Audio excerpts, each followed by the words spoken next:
Welcome to the Tech Field Day podcast, where each episode we bring together a group of IT experts in the field of enterprise IT to discuss a variety of specific topics, premises, if you will, on a variety of technical subjects. This podcast is in association with the Tech Field Day event series, which is a part of the Futurum group, and it includes delegates from the Tech Field Day event series. This episode is being recorded during Networking Field Day 35. Before we jump into the premise for the episode, I'd like to have our guests introduce themselves, starting with Andy. Hey, I am Andy Lapteff, career network engineer and host and co-creator of the Art of Network Engineering podcast. Hey, I'm Remington. I'm an architect of networking and other things for a children's research hospital. And I am Tom Hollingsworth, a former network engineer who is now an event lead for the Tech Field Day event series, specializing in networking, security, and wireless. Now that the introductions are out of the way, let's jump into the premise for this episode. If you're watching this podcast, you probably heard about us regarding an episode that we recorded earlier this year called No One Wants to Be a Network Engineer Anymore. It's by far the #1 podcast on our channel. And these two gentlemen have something they'd like to say about it. And I figured I'd jump in because I have a lot to say about it too. So let's kick this off, of course, by making a very pointed title, that network engineering is a dying career field. All right, Andy, you kind of kick this off. Why is it dying? So I run a network engineering podcast, right? And I haven't wanted to say it on that one. So you're going to say it on mine instead. I waited until I came on yours. No, but it's been something that's been on my mind for a while, right? I've been in tech about 15 years, networking for about 10. And I don't know, when I got in, I was really excited about it. It was a great career, a lot of growth. And I felt like, well, everything's connected to the network. We're always going to need networking. This is important. There was some statistic I saw when I was a cable guy, like the number of connected devices was almost like Moore's Law. Like it was like doubling every year. And like, oh, well, it's 5 and it'll be 10, right? So I just looked at the growth of the network and I'm like, wow, this is going to be a really great thing. And right before this episode, I think what kicked all this off is I had said to you guys, like, I don't think today, 10 years ago, I would have told my kids, it's a great role, it's a great career, you should get in it. And I guess my experiences over the past 10 years or so, just I feel less and less like it's a good career. And I guess we can get into some of the whys, but I think that's the high level premise of, I'm not going to tell my kids to get into network engineering. It's a pretty powerful statement. Remington, what do you think? Yeah, it's a tough one. Like we were talking about it earlier as well, and similar, right? I got into the field, it was booming. There've been lots of eras in tech where networking is a booming component of what's happening, and it's really sort of been shrinking. And we have an internship program that we run, and we do have interns that come, and we're glad to have them. We do have networking interns this year, which is great. But when we actually get into the nitty-gritty of what the network is supporting and how it functions and what it does, is when I see a lot of those folks kind of sort of tune out or turn off or not want to go into the field. They want to go into other, what seem like more glamorous or more interesting fields, cybersecurity, doing something with AI, those sorts of efforts. And so it really kind of struck in my mind that, like, when he said it, when Andy put this out there, I was like, I don't think that's accurate. And then I thought about it more and more. I was like, it does kind of match. Like, I really don't understand why we don't have more people coming into the field. It's generally a well-paying career. It's an inside career. There's so many things that are great about being in network engineering, but yet postings are out there and we just can't get folks. So it feels like it's dying. So obviously it's been a while since I've been in network engineering. At least 12 years as of the recording of this podcast. So I'm going to respectfully disagree with you two gentlemen, and I'll tell you why. I don't think that network engineering is a growing career field by any stretch of the imagination, but I don't think it's dying, because there are still COBOL programmers and mainframe engineers out there, and they're going to be there forever. And part of the reason for that is kind of to what Remington, what you said. The way that we highlight these fields, yes, I will be the first person to tell you, there is nothing exciting about the world of network engineering. Do you like working long hours? Do you like being berated by your coworkers? Do you enjoy making a pittance for the amount of effort that you put into things? Then boy, have I got a career field for you. But I think that as more opportunities exist in enterprise IT, cybersecurity is actually a really good example of this. People are going to want to chase that because it's cool. because I get to put on, shades, and I get to counter the hackers, and I get to do OPSEC intelligence and find out who's doing stuff. And we don't do that anymore in network engineering. But there was a time when we were lighting fibers on the whole internet and, installing these pieces of gear that made everything faster, and pets.com was the rage. And yeah, if you know when that was a big thing, that was 2001. And it took a market crash to shake everybody out. And I think that what's happened is that network engineering is still reeling from the last few kind of readjustments, and nobody sees it as the thing I want to do. The people who are doing it see it as the thing I'm good at doing, and therefore they're kind of defending their turf, as it were. Can we talk about those readjustments? You're talking about like cloud, AI automation, like all the things that... Yeah, I think so the cloud was probably the biggest thing because it changed the way that we operationalize our networks. Now suddenly, we're talking more about doing things like deploying networks in a way that makes it quick to, provision ports and assign VLANs, for lack of a better term. But more importantly, it created like this service provider service model where I go in and click buttons and get my functions. I no longer need someone who's skilled in remembering what the HSRP MAC address offset changes are. Just like there was a time I had my A+, I had to memorize COM port addresses. And I had to know which IRQs work for which devices. And my son is a computer guy, and he has no idea what an IRQ is. Yeah, I think those are all really valid points. The network engineering, even if it's not a growth area, because it definitely was a growth area. Like, it was exciting to get into networking and do things like you said.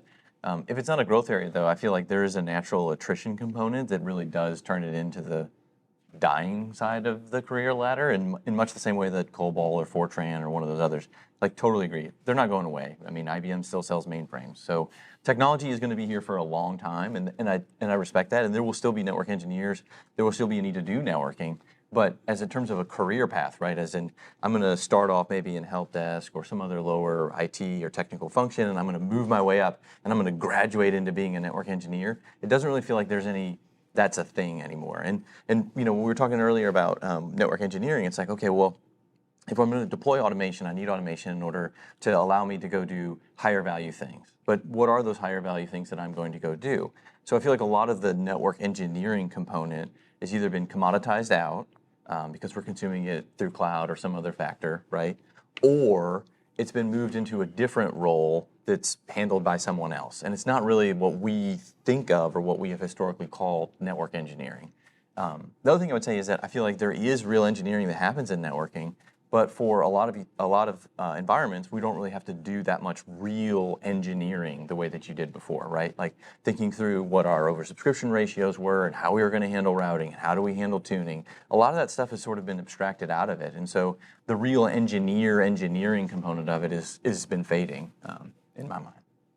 I think cloud was the first threat that I felt, right? Like, oh, you don't have to know how networks work. You just click a button and ta-da, there's your network, right? And you can build there instead. I'm like, wait, what about everything I know and everything I've been doing? And then, like you said, automation, right? Like, so I worked at a vendor, and most, the business, right? Like, I feel like I've seen behind the curtain a little bit, and the people who sign POs to buy things from vendors, when they keep saying like, well, how many of my people can I get rid of if I buy your automation solution? It just kind of shook me, because I'm like, whoa. We're saying, like, well, don't be threatened by automation. Just, it's a new skill set. You just have to skill up, Like, well, I don't want to learn development, but okay. And then when I saw in vendor life that it really was, again, this could be my cognitive bias, right? Like, just based on my experience. But if decision makers at corporations, at Fortune 100 companies are saying, how many of my network engineers can I get rid of if I buy your automation platform? Like, how can you ignore that? How can you tell me that network engineering isn't a dying career when... So, I was threatened by cloud, right? I was threatened by automation. And I know that it's the wrong framing, because I've talked to other people in the industry who are like, well, you just have to skill up and you have to learn that. But I don't know. What I thought was a foundational skill that, like you were talking earlier, it's kind of like a utility now, right? Like, it's just, people expect it. It's just there. And I feel like people don't really think about it. And I like how you framed it before the before we started recording. What did you say? Like, the first 7 years, like the first 2 years, you're getting punched in the face, right? And Tom, you kind of alluded to it too. Like everybody's yelling at you. You're a dog. You're the plumber. You're like digging the roads, right? Nobody cares. I don't really feel. I came up in a knock. I came up in fintech. Like the developers were, because they're revenue generating, right? Like they were treated like princes.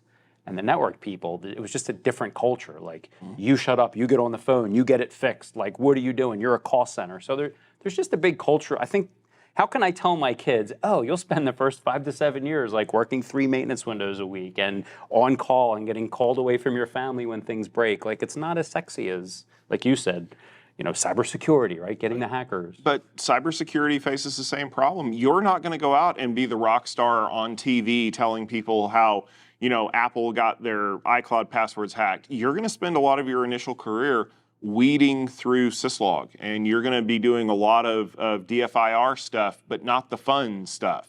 Like, that's what a lot of people don't understand about those cool, sexy careers, because I can remember when I was in college studying MIS, and everybody wanted to be a consultant because that was the job, was you go out, you make a lot of money as a consultant. And I distinctly remember one of my professors, Jack Warner, who said, okay, how many of you guys want to be a consultant in this programming class? And everybody's hand went up. And he said, okay, how many of you want to be programmers? Like 2 hands went up. And he said, you do realize that if you're a consultant, you're going to be writing program, right? Mind you, Jack Warner was a COBOL professor. So that should tell you how long ago that conversation happened. But the point of fact is that a lot of people want to skip to the end. They want to get to the part where they're making lots of money and driving a fancy car and they're well respected. But as we've learned over the years, that respect is not something that's given, it's earned. And we have to make a lot of mistakes before we get there. And I feel like a lot of people don't want to accidentally forget the add command to the VLAN. Or what do you mean I created a race condition? I was supposed to tag those routes? Anybody out there who's a network engineer knows exactly what I'm talking about, right?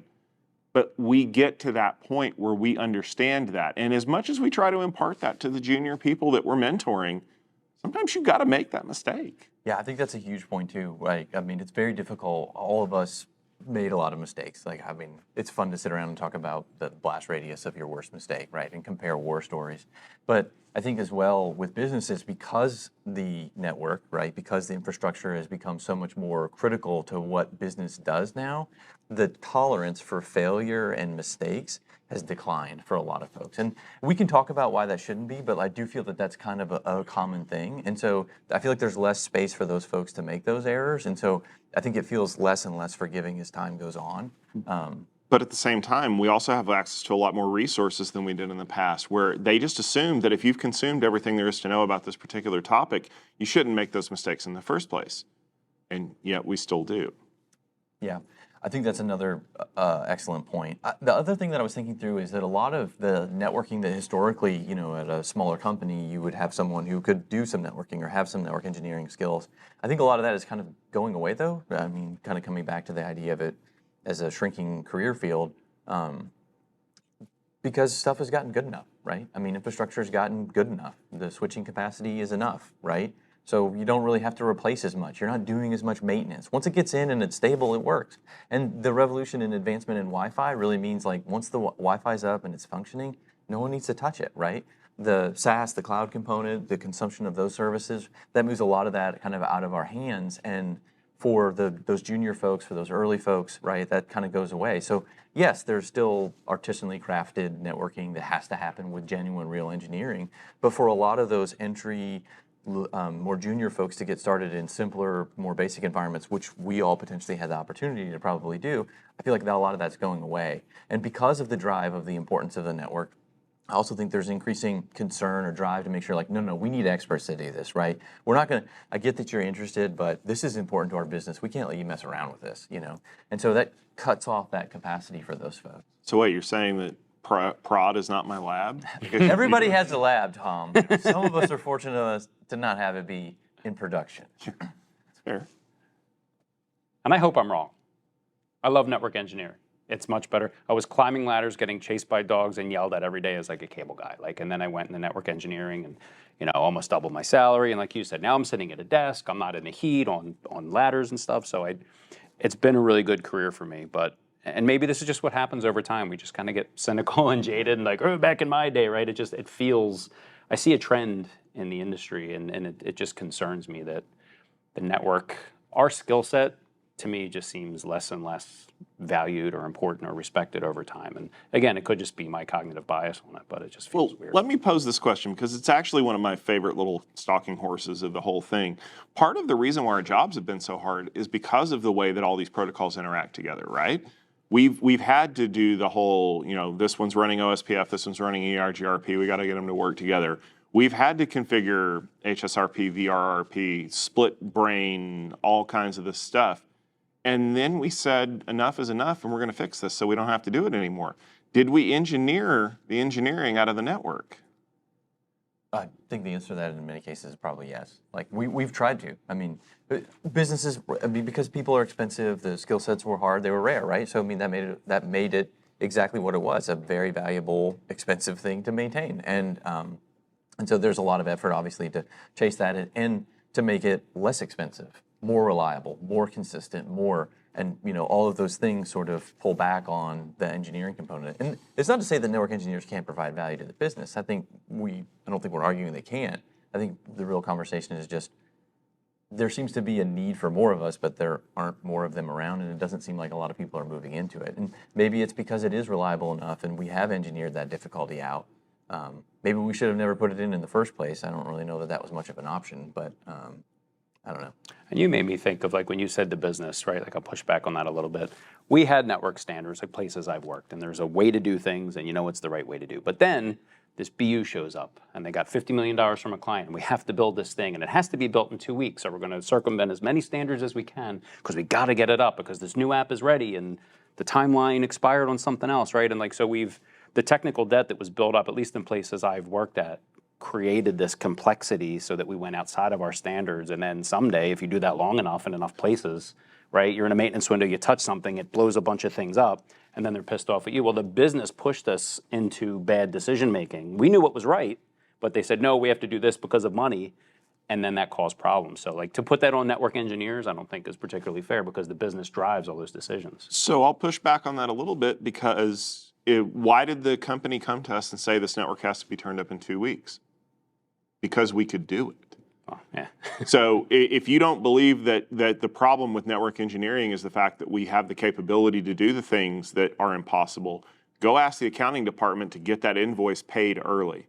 And they'll tell you the same thing that everybody else in every other organization says. Can't do it. Not possible. And that's the ultimate goal that we're striving for, is we just want to make things predictable and easy to deal with. If, as the networking team, we had pushed back and say, we can't build that network in less than 30 days, yeah, there's going to be grumbling and growling and griping, but what ends up happening is they come to us with 40 days now, and they say, okay, we have more time for you to do this now. Is this going to be enough? Because as much as we have been told for years that networking is the department of no, it's really the department of no, okay, but let me look at it. And that's where we get into problems. Like you said, in order for us to meet these deadlines, we work overnight maintenance windows. We cobble things together that probably shouldn't have been cobbled together, and we made it work. But now we're reaching the point where that doesn't happen anymore. I mean, again, if you've watched anything that I've recorded in the last 7 or 8 years, you know that vMotion is my favorite thing to pick on because it was a dirty hack to make software work better. And it wasn't until we moved to the cloud where vMotion was no longer an option that software developers had to start rewriting their software better. So in a way, we engineered the complexity out of the network by getting rid of the things that we were relying on to make it less complex in the first place. Yeah, I mean, it's a valid point.